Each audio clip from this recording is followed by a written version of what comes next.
Hi all, നമസ്കാരം. Welcome to silent technical. നമ്മുടെ പുതിയ PWD റിവിഷൻ ബാച്ച് ലോഞ്ച് ആവുന്ന പേര് നിങ്ങൾ പല ആൾക്കാർ അറിഞ്ഞിട്ടുണ്ടാവും അല്ലെ. അപ്പൊ ആ ഒരു ബാച്ചിനെ പറ്റിയുള്ള കുറെ ഡീറ്റെയിൽസ് ഷെയർ ചെയ്യാനാണ് ഞാൻ വന്നിട്ടുള്ളത്. അപ്പൊ പല ആൾക്കാരും നമ്മുടെ LSCD എക്സാമോ കഴിഞ്ഞിട്ടില്ല, ഇതൊക്കെ ഒരു മൂലക്ക് വെച്ച് തൽക്കാലം ആ ഒരു റെസ്റ്റിലായിരിക്കും ഉണ്ടാവുക. ഇനി അടുത്ത നമ്മുടെ എക്സാംസ് PWD നോട്ടിഫിക്കേഷൻ ഒക്കെ വന്നു, നമ്മൾ അപ്ലൈ ഒക്കെ ചെയ്തിട്ടുണ്ട്. അതുപോലെ നമ്മുടെ ആ ഒരു ഹൗസിംഗ് ബോർഡിന്റെ കേസിലും ആ ഒരു സെയിം നമ്മൾ അപ്ലൈ ഒക്കെ ചെയ്ത് കഴിഞ്ഞാൽ ഇനി നമ്മുടെ ആ ഒരു ഇറിഗേഷൻ എക്സാം വരാനുണ്ട്. അതുപോലെ KSEB അതുപോലെ PCB ഒക്കെ എക്സാംസ് ഒക്കെ ഭാവിയിൽ നമ്മളെ തേടി എത്തുന്നതായിരിക്കും. അപ്പൊ ആ ഒരു സമയമാകുമ്പോൾ നമുക്ക് ചിലപ്പോൾ ആ ഒരു എക്സാമിനൊക്കെ ഡേറ്റ് വന്ന് കൺഫർമേഷൻ കൊടുക്കുന്ന സമയത്ത് ആ ഒരു ഡേറ്റ് വന്നാലായിരിക്കും പിന്നെ നമ്മൾ ഈ പറയുന്ന ആയുധം ഒക്കെ ഒന്ന് പൊടിതട്ടിയെടുത്ത് നമ്മൾ വീണ്ടും ആ ഒരു പ്രിപ്പറേഷനിലേക്ക് പോവാം അല്ലെ. അപ്പൊ അത് ശരിക്കും ഒരു നല്ലൊരു പ്രവണതയല്ല. നമ്മൾ ഓൾറെഡി ആ ഒരു പഠിച്ച കാര്യങ്ങളൊക്കെ അപ്പോഴത്തേക്ക് മറന്നു പോയിട്ടുണ്ടാവും.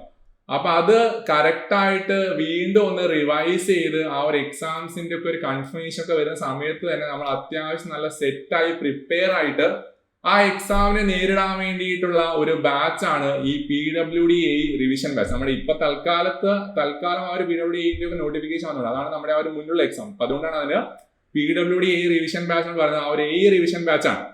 അപ്പൊ ഇത് ക്ലാസ് 25 സെപ്റ്റംബറിനാണ് സ്റ്റാർട്ട് ആവുന്നത് അല്ലെ. അപ്പൊ ആ ക്ലാസിന്റെ ഡീറ്റെയിൽസ് ഞാൻ പറഞ്ഞുതരാം.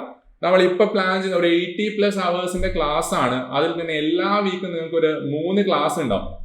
ആ 3 ക്ലാസ്സസ് ഏതാണെന്നുള്ളത് മുൻകൂട്ടി തന്നെ ആ ഷെഡ്യൂൾ കിട്ടുന്നതായിരിക്കും.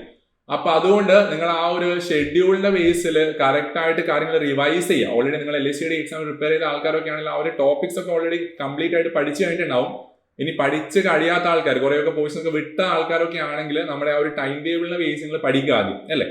അത് കഴിഞ്ഞിട്ട് അവിടെയുള്ള ക്വസ്റ്റ്യൻ ഒക്കെ ചെയ്ത് നോക്കുക. അത് കഴിഞ്ഞിട്ട് നമ്മുടെ ക്ലാസ്സുകളിൽ കുറച്ചും കൂടി നല്ല ഹയർ ലെവലിലുള്ള നമ്മുടെ IAS ഗേറ്റ് ക്വസ്റ്റ്യൻസും അതുപോലെ പ്രീവിയസ് ഇയർ PSC ക്വസ്റ്റ്യൻസും അതുപോലെ ആ ഒരു ഷോർട്ട് റിവിഷൻ സെഷൻസ് ഒക്കെ ആയിരിക്കും ആ ഒരു ക്ലാസ്സിൽ ഉണ്ടാവുക. അതുകൊണ്ട് നിങ്ങൾ കറക്റ്റ് ആയിട്ട് ആ ഒരു ഷെഡ്യൂളിനെ ബേസ് ചെയ്തിട്ട് ക്ലാസ് അറ്റൻഡ് ചെയ്യാം അല്ലെ.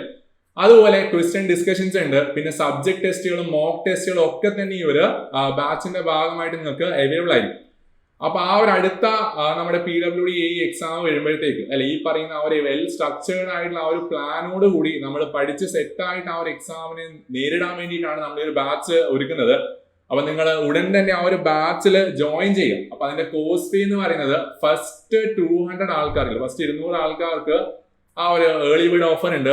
ആക്ച്വൽ പ്രൈസ് കുറച്ചു കാലം കഴിഞ്ഞിട്ട് നിങ്ങൾ ഇത് വാങ്ങിക്കുകയാണെങ്കിൽ ഒരു 5000 അടുത്ത എമൗണ്ട് ആവും. പക്ഷെ ഇപ്പൊ നിങ്ങൾ ആ ഫസ്റ്റ് വരുന്ന ആൾക്കാർക്ക് വെറും 999 രൂപക്ക് ആ ഒരു ബാച്ച് അവൈലബിൾ ആണ്. ബാക്കിയുള്ള ഡീറ്റെയിൽസിന് നിങ്ങൾ താഴെ കാണുന്ന ആ ഒരു നമ്പർ അല്ലെ 9995 ബാക്കി 800 വിറയിലാണ് അല്ലെ, ആ ഒരു 9995 നമ്പറിൽ കോൺടാക്ട് ചെയ്യുക. നിങ്ങളുടെ ആ ഒരു സീറ്റ് ആദ്യത്തെ 200 സ്റ്റുഡൻസ് ആവാൻ ശ്രമിക്കുക. വെറും അല്ലെ ഒരു 1/5 എമൗണ്ട് നിങ്ങൾക്ക് ആ ഒരു ബാച്ച് അവൈലബിൾ ആയിരിക്കും. അപ്പൊ അടുത്ത കൺഫർമേഷൻ വരുമ്പോഴത്തേക്ക്, അടുത്ത ആ ഒരു PWD കൺഫർമേഷൻ ഒക്കെ വരുമ്പോഴത്തേക്ക് അല്ലെ നമുക്കൊരു ടോപ്പിൽ എത്താൻ പറ്റുന്ന രീതിയിലൊരു പ്രിപ്പറേഷൻസ് നമുക്കൊന്ന് സെറ്റ് ആക്കാനുണ്ട്. അപ്പൊ അതുകൊണ്ട് എല്ലാവരും തന്നെ ആ ഒരു ബാച്ചിൽ ജോയിൻ ചെയ്യുക. ബാക്കിയുള്ള കാര്യങ്ങൾ നമുക്ക് ആ ഒരു ബാച്ചിൽ കാണാം അല്ലെ. അപ്പൊ all the best, thank you.